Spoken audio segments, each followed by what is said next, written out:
Greetings. We continue today with part 3 of the abiding love of God from 1 John 4:13 through 17. We're looking at verses 16 and 17 today and considering this subject, the mission of loving one another. It says, "And we ourselves have known and as a result continue to know. And we ourselves have believed and as a result continue to believe the love which the God He is having within us." How could John be so confident about the love of God within us? Notice the use of the plural in apposition to the born ones and the beloved ones. John and all those born of the same spiritual womb, and therefore all beloved ones of God. John had this confidence because he was an eyewitness. He had seen and heard the declaration of John the Baptist about Jesus. He had seen and heard the declaration of the Father upon the Mount Transfiguration. John was present on the night Jesus spoke the words so carefully recorded for us in John chapters 12 through 16. John was present in the garden while Jesus prayed the great intercessory prayer of John 17. John was present when Judas betrayed the Lord, and the rest of the disciples were scattered with him. John was present in the high priest's house during Jesus' trial. He had witnessed the crucifixion and the burial. He was the first man to the tomb to confirm the resurrection of Christ. He was present on the day of Pentecost when the Holy Spirit came to empower the church to be witnesses for the gospel of Christ. John knew about the love of God which dwells within a man. John knew, John believed. John wanted others to have the same knowledge and faith.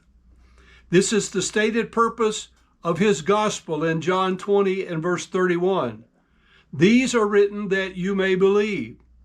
This is the stated purpose of this epistle in 1 John 5:13. "I have written that you may know and believe."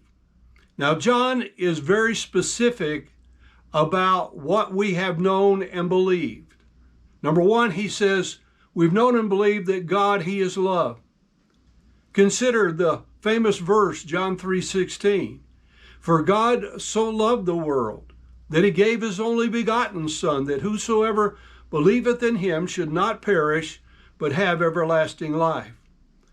John's surname meant son of thunder.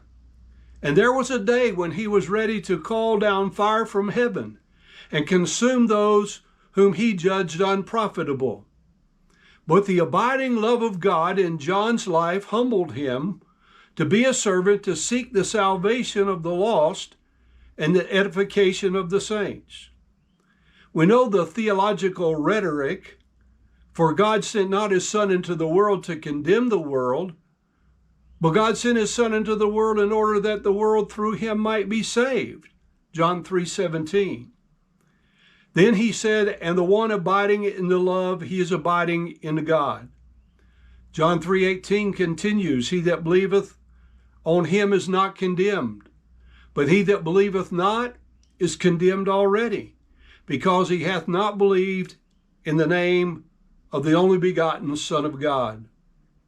Down to verse 36, John Baptist's testimony. "He that believeth on the Son hath," that means it's a present possession, everlasting life.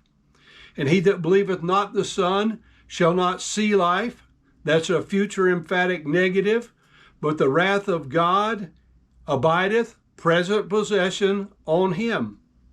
Again in John 5:24, he says, "Verily, verily, I say unto you, he that heareth my word and believeth on Him that sent me has everlasting life, and shall not come into condemnation, but he is passed from death unto life."